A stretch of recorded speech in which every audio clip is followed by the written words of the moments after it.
Today's seed collection is about the winter squash and a technique that I had described in an earlier video, much earlier video, about eggplant. First, winter squash. Mature on vine, and it should be allowed to sit and cure in a cool, dim area for, at the very least, 3 weeks to get your seeds to their level of viability that they should be. You are going to need an extremely sharp blade, and just like the cucumber, I take the blade, I'll take this top off. There aren't going to be viable seed in this area, so I take that top off, which makes it a little bit easier to get the knife in and just run it down the flesh on both sides and then pry it open with my fingers so I don't damage any of the seeds in the center. So this is a black-green Hopi squash, and it's got great color on it. It's been sitting for quite a few weeks. And this is a very rare old Japanese variety. It's a Chiriman, and this is a shamrock. So that'll be done. I still have lots more to take care of, but they're coming in slowly to being ripe and where I want them to enjoy baking them. Okay, eggplant. It's of utmost importance. The mistake that I'm seeing with a lot of gardeners and seed savers is they are not taking enough seed from different plants.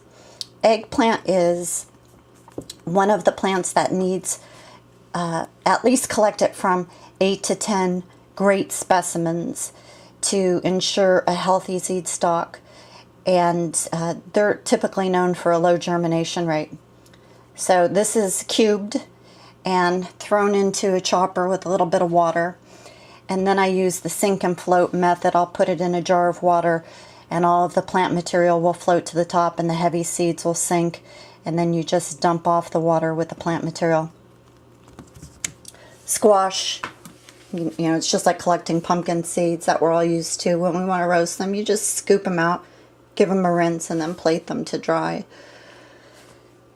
Alright, let's get back to why you want to collect from a lot of different plants. This is really important, especially on corn. Minimal of 100, 200 plants you should take your specimens from. Inbreeding plants,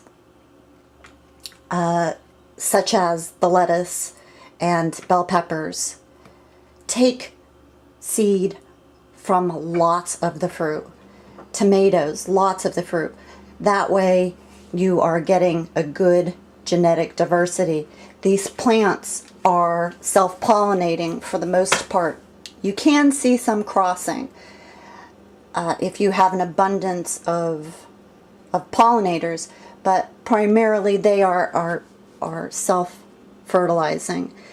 So to ensure that the plant and its genetic strain has come from a wide variety of conditions, to ensure your future success, take a lot from different plants, mix them up, and keep it healthy.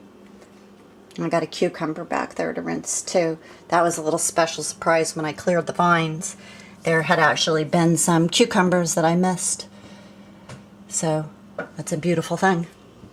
Alright, I'm off to work. Talk to you later. Arrivederci.